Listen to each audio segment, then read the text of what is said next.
At -40 degrees, the Siberian wind doesn't just howl.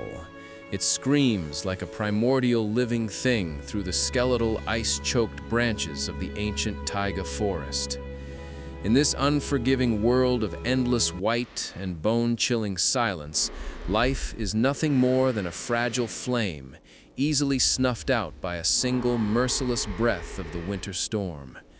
The taiga is a place that does not forgive mistakes, a place where the line between the hunter and the hunted is written in the frozen blood of those who weren't strong enough to see the sunrise. But for Grandmother Maria, the real chill that night didn't come from the wind biting at her door. It came from the massive, heavy shadow that had suddenly materialized on her small wooden porch. I want you to close your eyes and imagine the absolute paralyzing fear of looking through a frost-covered window and seeing the amber eyes of a 500-pound Siberian tiger staring back at you from the darkness. His mane was a ruined, tragic map of the inferno he had just escaped, singed by fire and matted with a thick, oily layer of black soot and gritty gray ash. He hadn't eaten in 4 long days, and his powerful ribs were visible beneath his frozen, matted fur. Yet he wasn't there to hunt. He wasn't clawing at the cedar door or baring his serrated teeth in a predatory snarl of hunger. Instead, he just sat there in the silence, his massive head bowed against the pelting, needle-like snow, like a sentinel guarding a kingdom that no longer belonged to him. Maria had lived in this isolated log cabin for 40 years, surviving through droughts and blizzards that would have broken a weaker spirit, and she knew the ancient laws of the wild better than any living soul. But what she was seeing now defied every biological instinct she understood.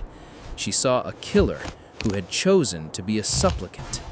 Suddenly, out of the black charcoal fog of the frozen tree line, a pack of 5 gray wolves appeared like ghosts in the mist, their yellow eyes glowing with a desperate, frantic hunger that only winter can create.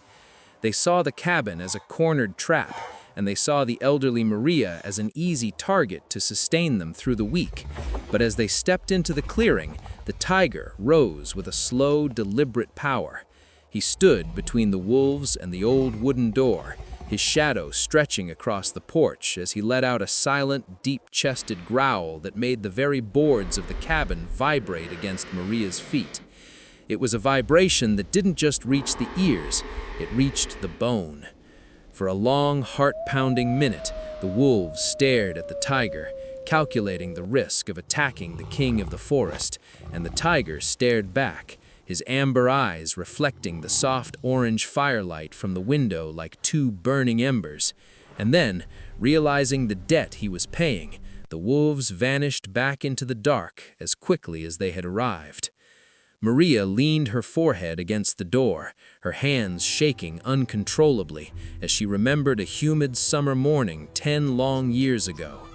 Back then, she had found a small, helpless tiger cub, his leg crushed and bloodied by a rusted steel poaching snare hidden beneath a layer of fallen leaves. She could have run for safety. She could have left him to the mercy of the forest. But instead, she had knelt in the mud and used a heavy metal pry bar to snap those iron jaws open, freeing the creature from a slow and certain death. She had spent weeks washing his wounds with boiled herbs and feeding him from her own meager table until he was strong enough to leap over the fence and vanish back into the pines. She never thought he would see him again, believing the forest had reclaimed its child, until night. As the blizzard reached its terrifying peak, the fire in Maria's small iron stove began to die, and the woodpile inside the house ran empty. She felt the deadly, seductive sleep of hypothermia beginning to pull at her eyelids as the temperature inside the cabin plummeted towards 0. She was prepared to close her eyes for the last time. But outside, the tiger sensed the shift in the air and the fading warmth of the house, and he did something that no scientist would ever believe possible. He lay down and pressed his massive 500-pound warm body directly against the exterior wooden wall of the cabin, right where Maria's bed was situated on the other side of the logs.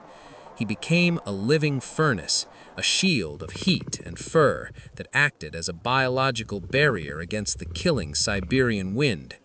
He was transferring his own life force through the wood to keep her heart beating. For 3 days and 3 nights he did not move from that spot. He did not hunt for food. He did not seek shelter for himself. He just kept that small house warm, enduring the freezing gale so that she wouldn't have to. When the heavy high beams of a high-tech snow crawler finally cut through the whiteout on the 4th morning, the rescuers stopped their vehicle in total stunned disbelief. They raised their rifles, fearing the tiger had trapped the woman inside for a kill. But Maria stepped out on the porch, wrapped in her shawl, and held up a trembling, authoritative hand. She walked directly to the beast, and in a moment of pure magic that was never before caught on camera, she reached out and touched the top of his singed mane. It was a touch of pure, unspoken gratitude, the final installment of a debt that had been kept in the tiger's memory for a decade.